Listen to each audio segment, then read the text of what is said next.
Sir मेरा जो dream है सर वो सेंट्रल फूड सेफ्टी ऑफिसर का है। अच्छा। तो अभी उसी पे ट्राई कर रहे हैं। तो उसमें मिनिमम 500 वर्ड्स में हमको अच्छा सा आंसर लिखना होता है। उसी बेसिस पे सर वो सिलेक्शन करते हैं। सर डेली अगर वो 3 to 4 आवर्स देते हैं स्टडी के लिए तो अच्छा। सर मोर देन इनफ है। सर पहले मैं राजस्थान फूड सेफ्टी ऑफिसर के लिए प्रिपेयर कर रहा था। फिर हाँ। जस्ट एग्जाम हुआ, उसके 15 दिन बाद ही नोटिफिकेशन आ गया था जूनियर फूड एनालिस्ट का। हाँ हाँ। तो सर मेरे को मुश्किल से 2 मंथ का टाइम मिला था प्रिपरेशन के ओके। लिए। हाँ।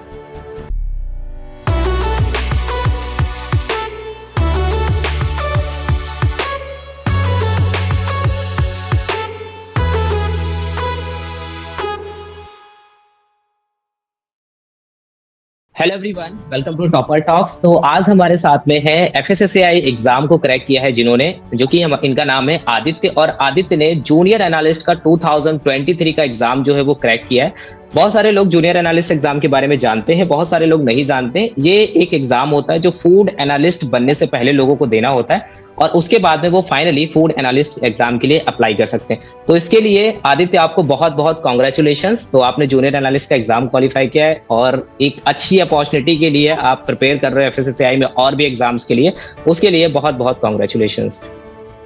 Thank you sir. So Aditya, अपने बारे में कुछ मतलब क्या बैकग्राउंड रहा, जैसे कि बहुत सारे लोग जूनियर एनालिस्ट एग्जाम के लिए प्रिपरेशन करना चाहते हैं, तो आपका क्या बैकग्राउंड था? क्वालिफिकेशन, ग्रेजुएशन, वो सब क्या था? सर मेरा बैचलर्स बायोटेक्नोलॉजी से था और अभी मैं ऐसा मास्टर्स फूड टेक्नोलॉजी में कर रहा हूँ। और सर अभी फिलहाल मैं as a trainee National Food Laboratory में काम कर रहा हूँ। ओके। तो आपने वहां पे कैसे अप्रोच किया था? आप इंटर्नशिप वगैरह के लिए अप्लाई किया था या फिर कैसे आपने अप्रोच किया था वहां पर?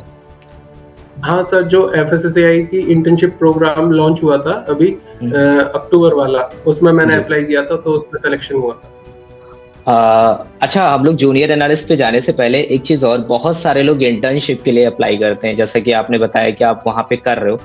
तो कैसे, मतलब आपने, सभी लोग वहां पर अप्लाई करते हो, बहुत सारे लोगों के मैसेज ये आते हैं कि मेरा सिलेक्शन नहीं हुआ, मैंने बार बार अप्लाई किया।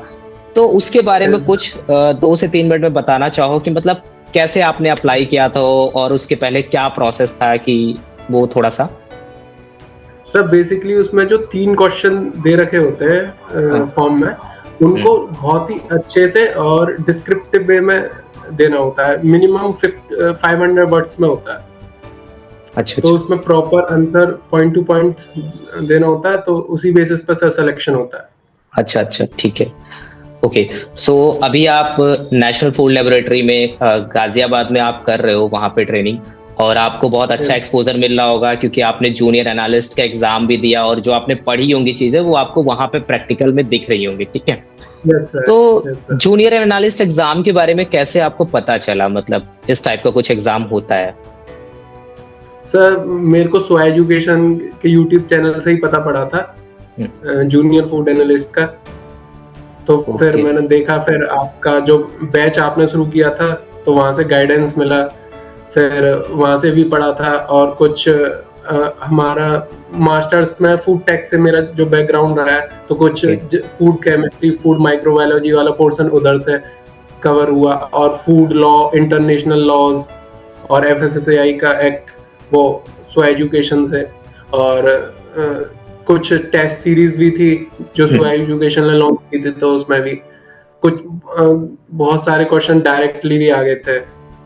अच्छा, सिलेबस तो बहुत बड़ा है, ठीक है? सिलेबस जूनियर एनालिस्ट का इतना बड़ा है, मुझे लगता नहीं कि फूड के सेक्टर में कोई ऐसा एग्जाम है जितना बड़ा सिलेबस जूनियर एनालिस्ट का है। तो क्या सारे सिलेबस को बहुत ज्यादा डिटेल में इस एग्जाम को क्वालिफाई करने के लिए इनिशियली जरूरत होती है, क्योंकि यहाँ पर शायद 40% मार्क्स ही चाहिए होते हैं ना? Yes sir, yes sir. तो कौन कौन से अच्छा मेजर सब्जेक्ट्स हैं जिसमें फोकस करना चाहिए किसी एस्पिरेंट को? अगर वो उसमें से 3-4 सब्जेक्ट्स को अच्छे से फोकस कर ले तो वो क्वालिफाई कर सकता है। तो कौन कौन से सब्जेक्ट्स आप बताना चाहोगे? सर जैसे national and international law, FSSAI act, regulation, food additive regulation 2011, contaminant and toxins, Appendix A and B. Appendix A for food additives and Appendix B for microbiological parameters. Adulterants, food additives, type A category, type 2, and vitamins, minerals, micro and macronutrients. Also food microbiology में microbial spoilage, microbial characteristics, and high-end instrument GCMS, HPLC, and confirmatory test, adulteration finding test, ये सारा। हाँ, mains में जो major topics हैं, अगर कोई बहुत अच्छे से पढ़े और इनके क्वेश्चंस लगा ले, प्रीवियस ईयर पेपर्स को देख ले, तो वो इस एग्जाम को क्रैक कर सकता है। सो आदित्य, आप ट्रेनिंग कर रहे हो अभी वहां पर, तो आपने जूनियर एनालिस्ट एग्जाम क्वालिफाई कर लिया है, साथ में आप इंटर्नशिप भी कर रहे हो। इसके अलावा आप फूड एनालिस्ट की फील्ड में जाना चाहते हो, आप आगे जाकर के टेस्टिंग और इन सब लैब में अपना करियर बनाना चाहते हो, या फिर और कुछ भी FSSAI में कुछ और पोस्ट के लिए भी आप प्रिपेयर कर रहे हो, कुछ ऐसा? सर मेरा जो ड्रीम है सर वो सेंट्रल फूड सेफ्टी ऑफिसर का है। अच्छा, तो अभी उसी पर ट्राई कर रहे हैं। Okay, central food safety officer के लिए भी आप प्रिपेयर कर रहे हो, तो उसके लिए आप कैसे क्या प्रिपरेशन कर रहे हो? सर उसके लिए सर अभी तो FSSAI एक्ट में देख रहा हूँ, और सर जो लाइव क्लासेस चल रही हैं, अच्छा, फाउंडेशन बैच में सर वो ज्वाइन कर रहा हूँ। ओके ओके ओके, ठीक है। सो आपको एक पहले से जो भी क्लासेस और धीरे धीरे आपको एक नया इम्प्रूवमेंट दिख रहा है, जैसे जैसे हम आगे बढ़ रहे हैं वो चीजें आपको ऑब्जर्व हो रही है कि धीरे धीरे जैसे जैसे हम आगे बढ़ रहे हैं वैसे वैसे लेवल जो है कंटेंट का इंक्रीज होता जाना चाहिए, क्योंकि हमेशा 2019 में पेपर हुआ FSSAI का, इजी था, हम देखते हैं 21 में आया, थोड़ा सा लेवल इंक्रीज हुआ, और CBT 2 का लेवल और ज्यादा अप था। तो अगर हम आगे एक्सपेक्ट करेंगे जो भी वैकेंसीज आएंगे तो हमारा जो क्वेश्चन का लेवल होगा वो काफी अच्छा होगा। ठीक है, ओके। अच्छा, और जो लोग मतलब अभी ग्रेजुएशन में है, जूनियर एनालिस्ट के लिए अभी नई जो एजुकेशन क्वालिफिकेशन आई है उसमें ग्रेजुएशन को भी अलाउ कर दिया गया है, पहले नहीं होता था, अभी मास्टर्स वाले हैं। ठीक है, तो तुमने तो फूड टेक किया था, आपने फूड टेक किया, अपना मास्टर्स किया, तो आपको थोड़ा इजी पड़ा।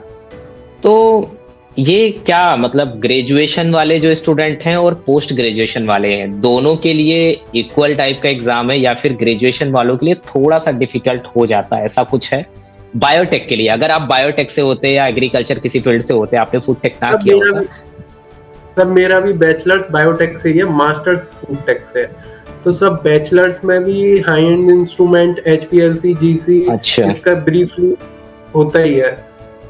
और जो सर फूड केमिस्ट्री है तो वो भी आता ही है, और सर एंजाइमोलॉजी में विटामिन्स, मिनरल्स वो भी होता है बायोटेक में। तो सर मुझे लगता है थोड़ा फूड केमिस्ट्री का थोड़ा देखना पड़ता है, बाकी और नेशनल एंड इंटरनेशनल लॉ तो वो तो है ही।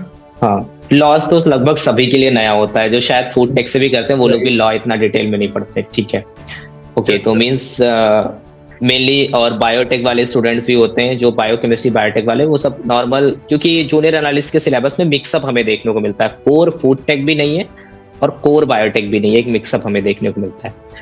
ठीक है आदित्य, और अच्छा, आपने कितना समय दिया था इस एग्जाम की प्रिपरेशन के लिए? सर पहले मैं राजस्थान फूड सेफ्टी ऑफिसर के लिए प्रिपेयर कर रहा था, फिर जस्ट एग्जाम हुआ, उसके 15 दिन बाद ही नोटिफिकेशन आ गया था जूनियर फूड एनालिस्ट का। फिर मैंने फॉर्म भरा जूनियर फूड एनालिस्ट का, फिर मैंने देखा उसका सिलेबस वगैरह, फिर यूट्यूब पर सर्च किया कहाँ से कवर करना है, फिर स्व एजुकेशन का मेरे को दिखा, फिर वहाँ से सर मैंने FSSAI एक्ट, जो कि मैं RPSC FSO के लिए भी तैयार कर रहा था, फिर नेशनल और इंटरनेशनल लॉ इसमें एड ऑन था इसके सिलेबस में, जूनियर फूड एनालिस्ट के में। तो फिर मैंने सर देखना शुरू किया। सर FSSAI की वेबसाइट पे भी पढ़ा हुआ है खैर, बट सर वो इजी टू अंडरस्टैंड लैंग्वेज में नहीं है, बहुत ज्यादा टेक्निकलिटी और लीगल लैंग्वेज में लिखा हुआ है। बट सर स्व एजुकेशन की जो भी वीडियोस थी उसमें एकदम सिंपल और इजी टू अंडरस्टैंड वे में समझा रखा है। हाँ तो हाँ। सर मेरे को मुश्किल से 2 मंथ का टाइम मिला था प्रिपरेशन के ओके लिए। हाँ।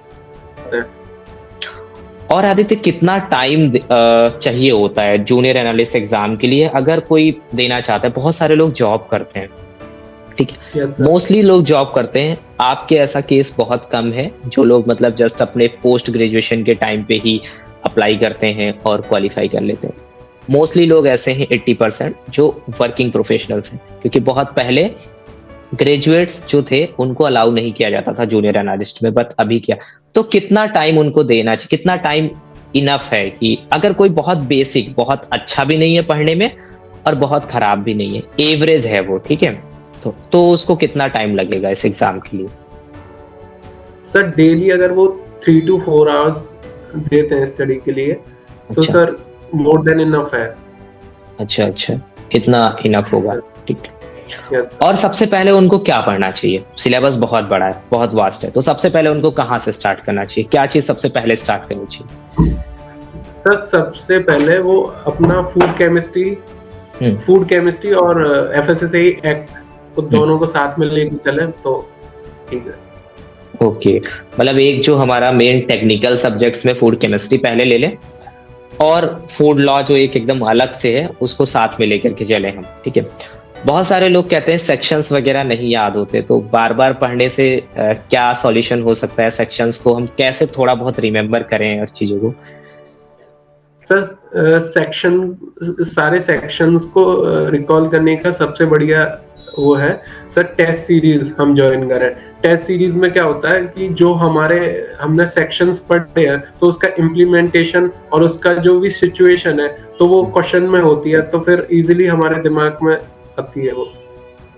ओके ओके, सही बात है, क्योंकि हम वहां पर माइंड में बार बार रिकॉल करते हैं कि हमने कहाँ पे पढ़ा था इसको, कहाँ पे देखा था, कहाँ पे सुना था, तो हम उसको और अच्छे से कर पाते हैं।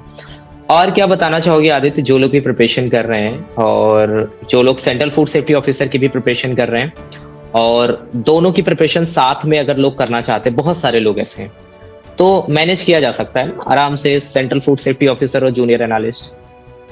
यस सर, क्योंकि सब मेजॉरिटी ऑफ सब सिलेबस सेम ही है लगभग। Food chemistry, food microbiology and FSSAI act, तो सर दोनों में ही सेम होता है, सेंट्रल फूड सेफ्टी ऑफिसर और junior food analyst. Okay okay, तो मींस दोनों अगर साथ में लोग करना चाह रहे हैं तो कर सकते हैं, ठीक है। साथ में लोग टेक्निकल ऑफिसर की भी कर सकते हैं क्योंकि सेम सिलेबस होता है, ठीक है। सो अभी आदित्य आप जहाँ पे ट्रेनिंग कर रहे हैं तो वो कितने ड्यूरेशन का आपका ट्रेनिंग है जो भी आप नेशनल फूड लेबोरेटरी में कर रहे हैं? सर अभी मेरा 6 मंथ का है। अच्छा, तो जनरली ट्रेनिंग 3 मंथ का होता है, शायद उन्होंने एक्सटेंड किया होगा ना? सर मिनिमम 2 मंथ का होता है, मैक्सिमम आप 6 मंथ। ओके, तो सभी का एक्सटेंड करते हैं वो, या फिर परफॉर्मेंस देखते हैं कि कौन अच्छे से लैब में काम कर रहा है, वो सारी चीजों को देखने के बाद में वो एक्सटेंड करते हैं, या फिर जनरली सबको एक्सटेंड कर देते हैं? सर वो पूछते हैं कि आपको कितने टाइम के लिए करना है। मिनिमम तो सर 2 मंथ का करना होता है। अच्छा। और आपसे पूछते हैं अगर आपको 2 मंथ के बाद कितना एक्सटेंड कराना है, तो वो 6 मंथ तक कर देते हैं। और जो स्टाइपेंड वगैरह वो देते हैं वो कैसे पे करते हैं, जो भी स्टाइपेंड देते हैं एफएसएसएआई इंटर्नशिप में? सर स्टाइपेंड तब ट्रेनिंग पीरियड खत्म हो जाता है, उसके बाद सर स्टाइपेंड रिलीज होता है।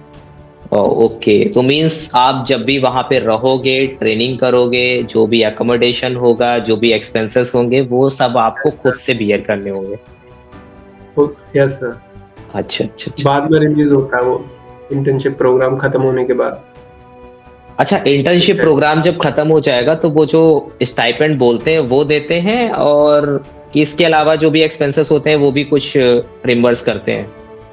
नहीं सर, जो स्टाइपेंड है बस वही देते हैं और सर्टिफिकेट देते हैं। ओके ओके, मींस बाकी सारे खर्चे और स्टाइपेंड तो काफी कम देते हैं, बट ये है कि आपको जो चीज सीखने को मिल रही है वो शायद इंडिया में आप उतने अच्छे इंस्ट्रूमेंट और जो लैब का सेटअप है वो शायद आप अच्छी ट्रेनिंग में प्राइवेट सेक्टर में पैसे देकर भी उतना अच्छा एक्सपोजर नहीं ले सकते, तो ये बहुत अच्छी बात है।